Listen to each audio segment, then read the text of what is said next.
वर्धा जिल्ह्यातील रामनगर परिसरात मोटरसायकल चोरीच्या घटनेचा पोलिसांनी जलद उडगडा करत आरोपीला अटक केलेली आहे।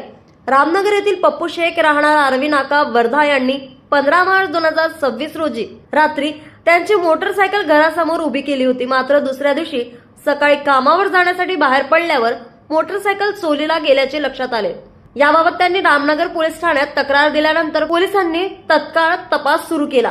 या दरम्यान पोलिसांना खात्रीशीर माहिती मिळाली की एक इसम पिपरी मेघे येथून आरवी नाका रोड कडे काळ्या रंगाची बजाज पल्सर मोटरसायकल क्रमांक MH32T2450 ढकलत नेत आहे।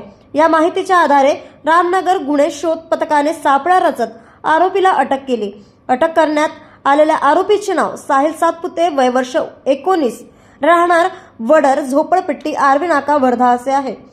आरोपीच्या ताब्यातून चोरीस गेलेली पल्सर मोटरसायकल जप्त करण्यात आली असून पुढील तपास रामनगर गुन्हे शोध पथकाचे अजहर खान करीत आहेत। ही कारवाई पोलीस अधीक्षक सौरभ अग्रवाल यांच्या मार्गदर्शनाखाली करण्यात आली असून पोलिसांच्या या कामगिरीमुळे परिसरातील चोरीच्या घटनांवर आळा बसण्यास मदत होत आहे। न्यूज एक्सप्रेस करिता वर्धावरून संतोष देशमुख यांची बातमी।